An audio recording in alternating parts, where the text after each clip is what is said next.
I know it's all a fashion. I'm such a romantic fool. Echo Beach. Ouais, je connais pas toutes les paroles. Les amateurs ont reconnu Martha and the Muffins, le célèbre Echo Beach, un morceau de 5 minutes, une petite pop vraiment sympa. On a découvert ça l'an dernier. C'est un disque qui est sorti il y a très longtemps. Je crois que c'est les années 80 ou 90. Martha and the Muffins avec une longue plage instrumentale à la fin pendant que elle répète en boucle Echo Beach far away in time, Echo Beach far away in time, tin tin tin tin tin tin tin tin tin tin tin. Bon, Orlando, j'ai vu les différents bails là sur WhatsApp. Bah, je t'ai eu au téléphone aussi. Ouais, j'ai vu que t'as été bien. Voilà, t'as eu un week-end bien chargé. Voilà, on va un peu raconter nos vies. Donc Rachel, elle a eu, je pense, un week-end. Ah ouais, le week-end le plus sale là depuis qu'elle est maman. Ouais, voilà, elle m'a raconté les trucs. Je pense que ouais, là, Rachel, elle est carpette. J'espère qu'on la récupérera en pleine forme lorsqu'il s'agira d'aller à Bordeaux. Et bah moi j'ai passé le week-end en vadrouille, notamment pour les finales du championnat de Bretagne de football gaélique. Hein. J'ai vu les matchs là du TikTok Nations. J'en ai vu aucun en direct parce que j'avais plein d'autres trucs à faire. Et puis bon bah voilà, c'est le jeu s'est présenté comme ça. Le week-end prochain, pareil, voilà, le timing il sera un peu éclaté, mais je pense qu'on pourra aller. On se fera une session le dimanche 21 avril. On va tout mater d'un coup. On va tout mater d'un coup. En plus, ce sera les vacances scolaires. Enfin voilà, tout le monde a besoin de se reposer là, surtout les plus jeunes membres des effectifs familiaux. Donc ouais, là, Rachel et moi, on était un peu all over the place. On n'a pas maté les matchs en direct. Par contre, Orlando les a matés et on va lui déléguer. On va lui déléguer l'écriture de ce second épisode de Quartier Latin. Voilà, donc Quartier Latin, c'est consacré aux 15 de France et aux 15 d'Italie, mais c'est aussi consacré, on va dire, au petit côté franchouillard, au petit côté Latin lover qui nous anime. Et là, voilà, donc dimanche, France-Italie, tout le monde se pointe à Jambouin, l'antre du stade français, les sièges sont roses, il y a les pom-pom girls, enfin voilà, moi dès que je vois ce stade à la télé, de toute façon, moi j'ai le sourire aux lèvres, et puis le match était voilà, mené tambour battant. Les Bleus qui mènent rapidement 7-3, les Italiennes qui sont très intéressantes balle en main. Et puis à un moment, voilà, les Françaises qui arrivent, les Bleus, nos Bleus d'amour, qui arrivent sur deux sorties de camp approximatives du 15 d'Italie, on va dire. À remettre la main sur le ballon, à produire de l'avancée, à produire des essais, et donc elle se retrouve au score 21-3. Il me semble qu'il y a les Italiennes ont une infériorité numérique, et puis à partir de ce moment-là, en fait, les Français se sont rendus le match facile, et on a vu deux équipes s'envoyer avec générosité et énergie. Voilà, ça finit à 38-15 ou 36-15, j'ai plus le score en tête. Voilà, désolé, je dis les deux comme ça. Dans la description, on mettra le vrai score et on mettra une dédicace à Jean-Michel Giorgi. Voilà, très beau match, performance enthousiasmante, voilà, et puis on se retrouve avec les Bleus, effectivement, qui avaient annoncé par l'intermédiaire de Gabriel Vernier avoir le sentiment de monter en puissance, de monter en régime, et effectivement on a senti que dans les impacts, dans les charges balle en main, voilà, il y avait du mieux, il y avait peut-être un peu plus de patience, un peu plus de grinta, un peu plus de concentration, et ça a donné ce très beau match, voilà, sous le soleil parisien. En plus, c'est un terrain synthétique, donc je pense qu'au ras du sol, il devait faire bien chaud. Donc c'est des conditions. C'est des conditions qu'il faut apprivoiser. Elles ont été très très très bien apprivoisées. En face, les Italiennes n'ont pas à rougir de leur prestation. Elles se sont envoyées. Hein. Elles ont eu quelques beaux moments. Elles sont récompensées par la marque de deux essais, et donc elles vont maintenant rentrer chez elles. Elles vont recevoir les Écossaises. et ensuite aller au Pays de Galles. Et on a très envie en fait que les Italiennes se qualifient directement pour la Coupe du Monde. Et pour ça, en fait, faut 2 victoires sur nos amies galloises et écossaises. Mais les galloises et les écossaises, en fait, voilà, là c'est là qu'Orlando rentre en scène. Parce qu'Orlando il a vu les matchs, Orlando il a vu les semaines de préparation. Orlando il est pas content. Alors, dis-nous Orlando, qu'est-ce qui t'a fâché? Ah ouais, la semaine avant. Alors oui, la semaine avant, il faut savoir que on vous parle souvent de ce qui se passe sur Insta avec les Écossaises et qu'on se régale. Et en fait, voilà, effectivement, il y a eu des trucs qui ont régalé. Maintenant, les Écossaises, en fait, elles ont des contrats pro, la pratique est un peu plus reconnue, etc. Et en fait, il y a des émissions un peu lifestyle, des trucs un peu, des podcasts et tout. Et tu vois, les Écossaises, elles viennent, elles font des blagues, elles sont là, ouais, une telle, elle a un gros cul, c'est rigolo, et puis elles font des blagues, et puis elles racontent des trucs et machin. Voilà, Rachel et moi, ça nous intéresse pas. Et à vrai dire, si la promotion du jeu passe par là, on trouve ça plutôt cool. Par contre, Orlando, voilà, ça le saoule. Ça le saoule au max. Ça le saoule au max. Et encore, ça le c'est voilà, nous on veut voir du rugby, d'accord. Même ouais, moi je suis supporter du stade Toulouse, du stade français. Rachel elle est supportrice du stade toulousain. En fait, quand les mecs ils sortent des trucs sur Netflix machin, un peu oui, la vie du groupe à l'intérieur machin, les mecs ils veulent bien nous montrer ce qu'ils veulent nous montrer. Nous, ça ne nous intéresse pas. Nous, ce qu'on veut, c'est des matchs. Et samedi, Orlando, il allume sa télé, il regarde un match et en fait au bout de 10 minutes il y avait déjà 10-0 et il n'y avait pas de match. Et puis après visiblement, alors là c'est d'après Orlando. Orlando il est beaucoup plus exigeant, il est beaucoup plus dur que Rachel et moi on peut l'être. Voilà, il voit une touche écossaise en RTT et Orlando il réfléchit, il fait attends, le week-end de Pâques, il y avait Écosse-France, on était au curieux avec Georgie, la touche écossaise, elle était balèze non? Après, il réfléchit. Et pendant que Georgie et Rachel, ils étaient au Mans, moi, j'étais devant ma télé, là. J'étais devant ma télé à Soliac, là, tranquille, en train de préparer les articles de pêche. Contre les Galloises, la touche écossaise, dans des conditions à peu près similaires de vent et tout. Bah, elle était bien plus balèze que ça. Mmh. Voilà. Et puis Orlando, il continue à raisonner parce qu'il pense aux Red Roses. Il faut savoir que voilà, nous, le truc qu'on a en commun, voilà, les Red Roses, on a envie de les voir perdre parce que voilà, juste, enfin c'est pas qu'on a envie de les voir perdre, mais voilà, on est content quand elles perdent. On est content quand elles perdent. Vous avez déjà vu les précédents bails sur le Rutabaga. Et donc, Orlando, il est là, il fait ouais quand même, les Galloises, elles mettent une équipe A prime B+ contre le 15 d'Angleterre, voilà. Discours d'avant-match, les Écossaises elles racontent leur vie, ensuite il y a un autre truc, ça on l'a vu popper, hein. Écosse-France, les discours. Alors oui, on sort d'une victoire, mais on va être concentré, on va bien exécuter nos trucs, on est sur le plan, on a confiance en ce qu'on fait, on s'aime toutes les unes les autres et tout. Ok, les Red Roses déboulent. Oh trop bien, le stade est plein. Ça agace. Ça agace. Voilà, là, Orlando, il est là déjà. Déjà, il est devant la télé, là. Fait, oh. Et après, il y a la petite couche, tu vois. Il y a la petite couche. Et là, nous, on sait ce que c'est. On sait ce que c'est. Là, le moment où tu as le sportif qui arrive, il dit oui, c'est les copines, mais pendant 80 minutes, on va oublier que c'est les copines et machin. Voilà, si tu penses pas que c'est des copines, ne le dis pas.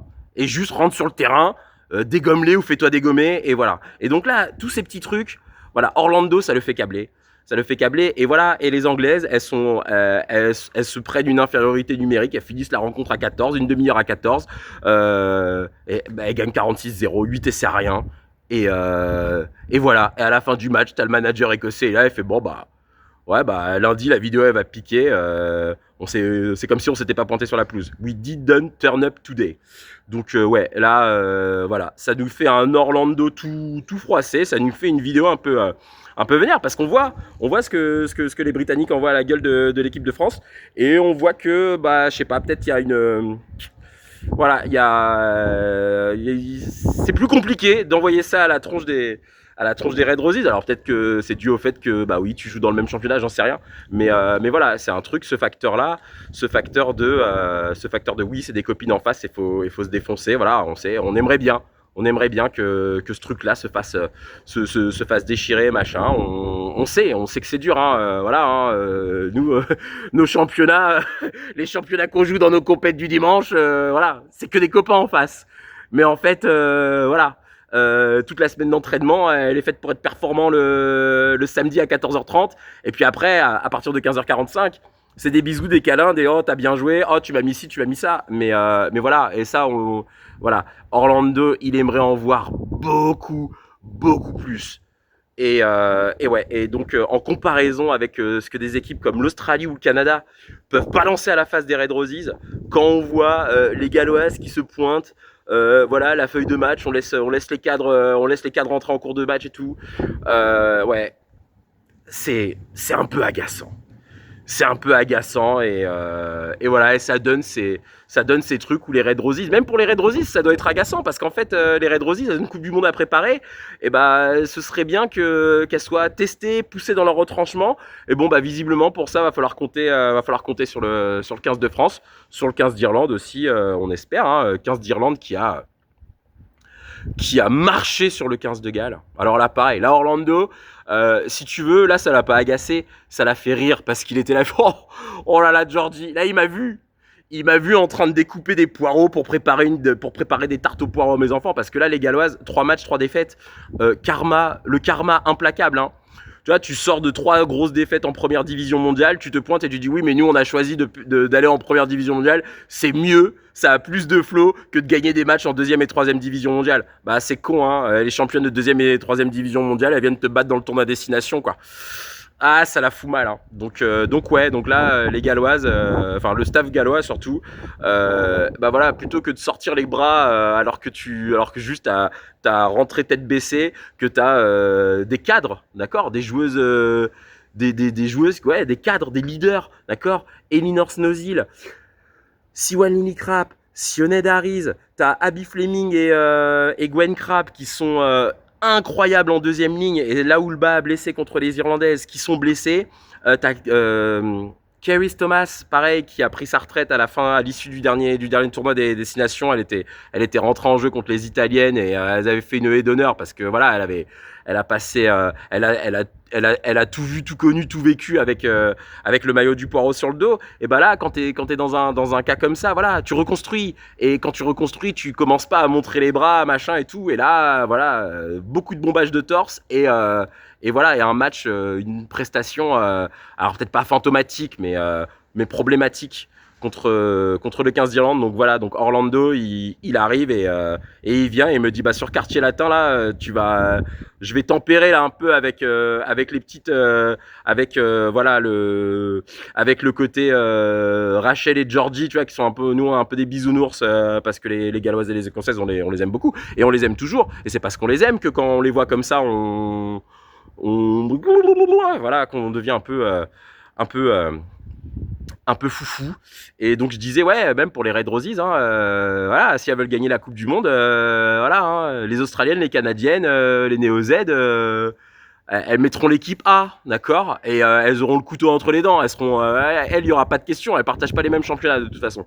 Donc ouais, même pour les Red Roses, c'est important. On espère que le 15 de France féminin fera un grand match contre les Red Roses, leur donneront du fil à retordre et voilà, et feront passer quelques frissons chez elles. Alors déjà pour notre plaisir parce que les Bleus, on les aime, monter en puissance sur le tournoi, match hyper agréable à suivre, le match, le France-Italie, hyper agréable à suivre, connaissant la qualité des Italiennes, elles leur sont vraiment rentrées dedans plein fer, voilà, et puis ça a régalé, 13 000 personnes au stade, enfin voilà, c'était super à avoir joué, on leur souhaite de bien récupérer, de bien se préparer, puisque aller à Cardiff avec des Galloises qui doivent l'avoir mauvaise et qui là vraiment, je pense, ont eu leur là, je pense elles ont eu leur reality check et un Gallois ou une Galloise qui vient de se prendre un reality check en général, voilà, il s'envoie la semaine d'après. Donc force aux Françaises et force aux Italiennes qui vont à Cardiff. Et ouais, donc c'était le truc aussi. Donc là, voilà, les Gallois, c'est un vrai reality check dans le sens où elles sont la quatrième nation peut-être en termes de projet fédéral, d'offrir des contrats aux joueuses, etc. Et là, en fait, voilà, c'est pas parce que en termes de professionnalisation, tu montes de niveau que les matchs, en fait, ils vont se gagner. C'est un truc à cultiver. Il y a beaucoup de facteurs qui expliquent les difficultés qu'elles ont dans ce tournoi-là. Et voilà, on leur souhaite de faire face, d'en tirer des leçons, de réorganiser les choses, de retrouver des circuits, des plans, de se remettre dans des conditions pour être performantes. Elles ont déjà fait les 2 dernières saisons, on compte sur elles, ce serait triste, voilà, on serait très triste pour elles qu'elles ramassent une cuillère de bois, comme on a été triste pour les... On a été triste, enfin on est toujours triste pour les joueuses quand elles prennent une cuillère de bois, d'où qu'elles viennent. Des fois c'est dans les discours c'est dans les discours et les saucisses qu'on peut percevoir qu'on s'énerve, mais voilà, hein, notre amitié sportive est toujours là. Ouais, oui, Orlando, là, je t'en perds, là, c'est le côté bisounours, la diplomate. Rachel qui vient après tes dingueries et qui arrive et qui dit ah, mais vous inquiétez pas, il a eu une grosse semaine, voilà. Et comme ça après, quand on revoit les gens, et voilà, on rigole. Donc ouais, on espère avoir un peu plus de rigolade là sur les 2 prochaines journées du tournoi, puisqu'il y a eu deux matchs à une seule équipe sur le terrain et un peu à sens unique, et un très beau spectacle à Jean-Bois offert par les 2 équipes latines. On espère, on souhaite, on sera derrière les Italiennes pour qu'elles puissent arracher leur qualif et une 3e place du tournoi. Ce serait magnifique pour elles.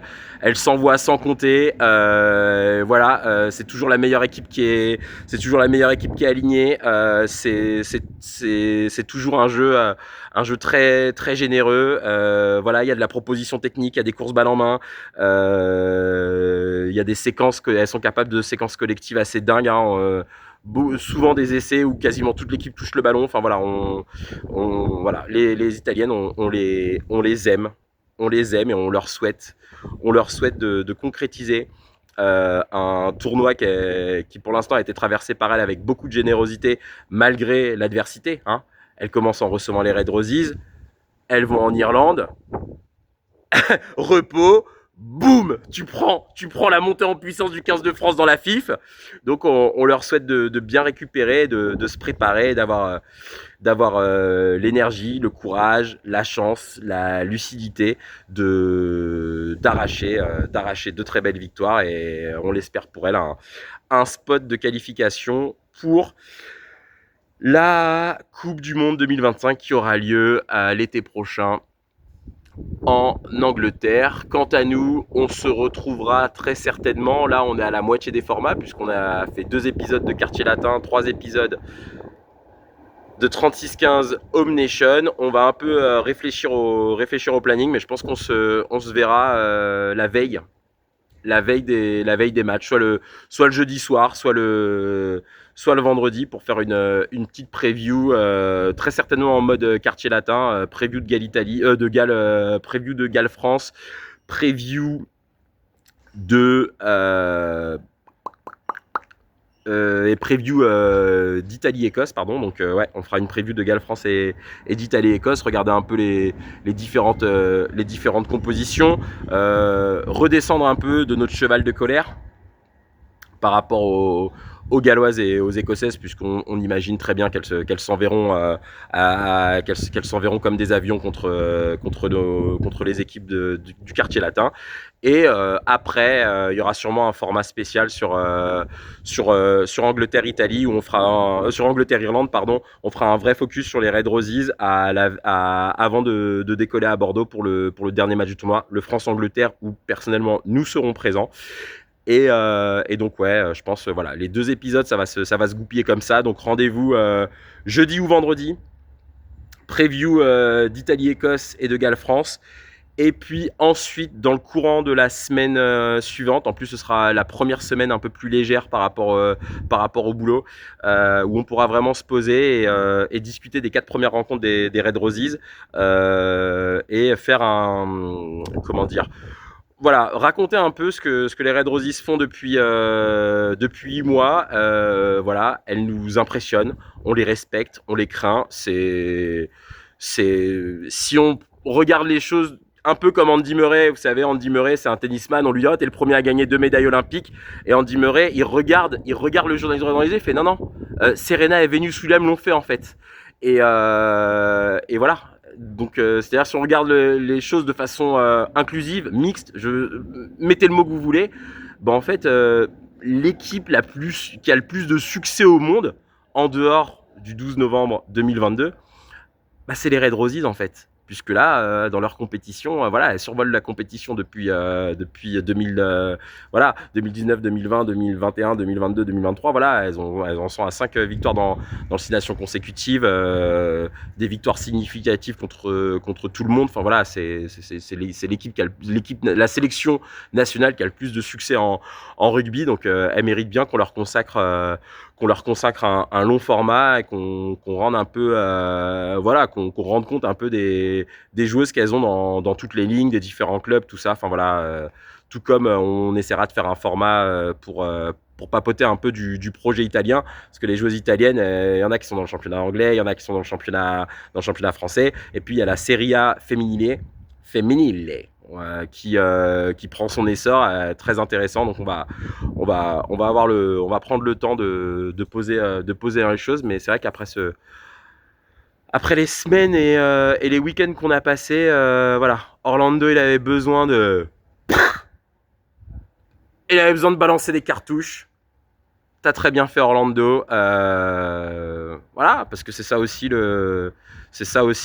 la passion, c'est ça aussi la passion pour le jeu. On passe par, c'est des montagnes russes. Voilà, des fois on est émerveillé, des fois on est philosophe, puis des fois on est juste vénère. Parce que YOLO. Allez, ciao ciao. Salut Orlando.